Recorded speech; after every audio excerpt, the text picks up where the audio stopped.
Moteur!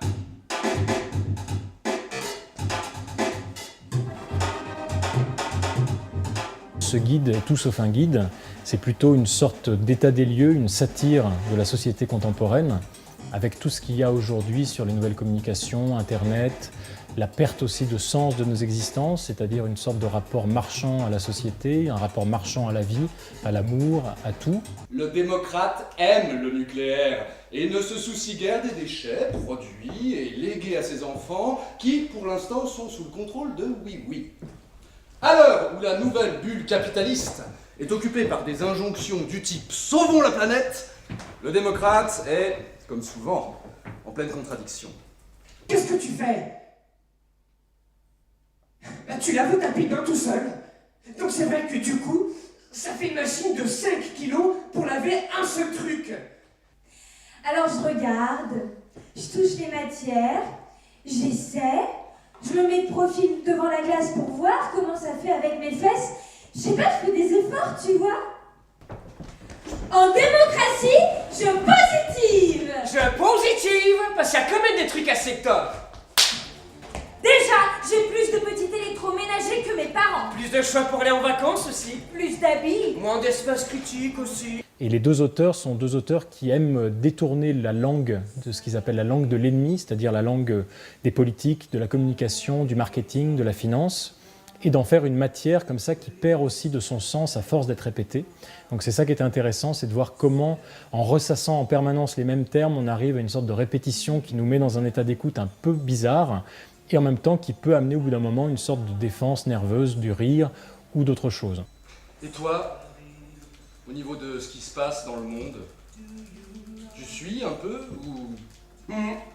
Pas trop, non. Mais tu comprends les choses ou... Je sais pas. Bah, tu t'intéresses pas en fait. Bah si. Mais c'est compliqué, les religions, les affrontements, les communautés, tout ça. Oh.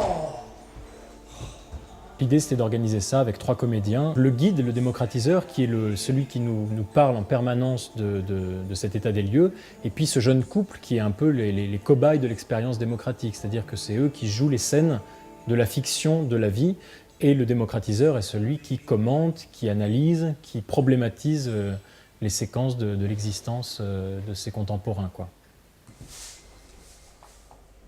Toi, il y a des soirs où tu te couches en ayant vécu un truc qui t'a modifié un peu. Il y a encore des choses qui te bouleversent, qui te perturbent dans ton quotidien. Au niveau émotion? Au niveau tout.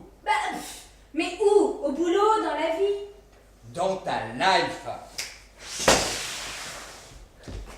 Je sais pas.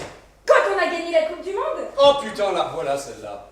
L'idée de ce spectacle aussi, c'est un effet de miroir.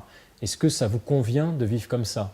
D'où ce Are You Prêt, qui est une sorte de leitmotiv en fait, qu'on remet aussi dans le spectacle et on finit là-dessus aussi. C'est-à-dire que Are You prêt à changer les choses? Are You prêt à prendre des engagements dans votre vie pour que tout d'un coup, du sens revienne au centre de nos existences?